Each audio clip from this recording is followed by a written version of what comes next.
Okay, so now we should have a working app.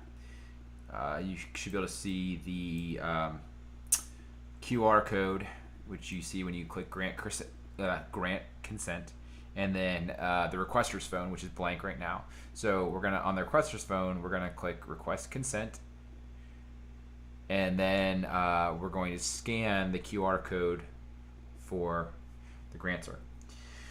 So that's done. So now if we go back over to here, this is our DynamoDB table, and we can see there's the grantor, there's the requester.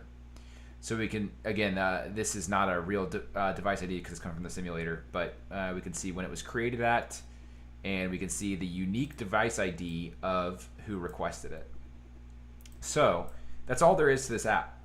And then in the case of a dispute, say a claim of sexual assault or whatnot, then authorities could subpoena this list and say, hey, I need to see who iPhone 9.1 consented with. And so this is all obscure. We don't have any user data at all. We can just tell them that we can tell the authorities that iPhone 9.1 gave consent to 15689.269, and so then the authorities again would have to go subpoena the phone to see if that device ID matched the one in our database. And that's kind of it. I'm going to do one more video after this, and this is going to kind of be the post wrap up. So, well, let me talk about something that I haven't decided if we're going to do yet. So this is all now version 1 kind of thing. This is now prototypable.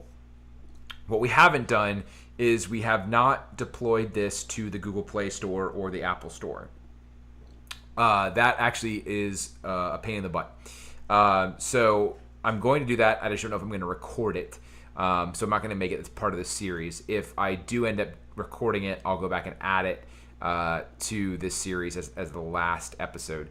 But I'm going to end this here, and then the kind of next to last, or maybe the last episode, depending on if I record the uploading of this to the App Store, we're going to do kind of a retrospective sprint, or it's not going to be a full sprint because we're going to do it in a couple minutes, but it would be kind of where we use the app for a week or a sprint and determine like what features would be really good to have to push this to the next level, what's really obvious that it's missing.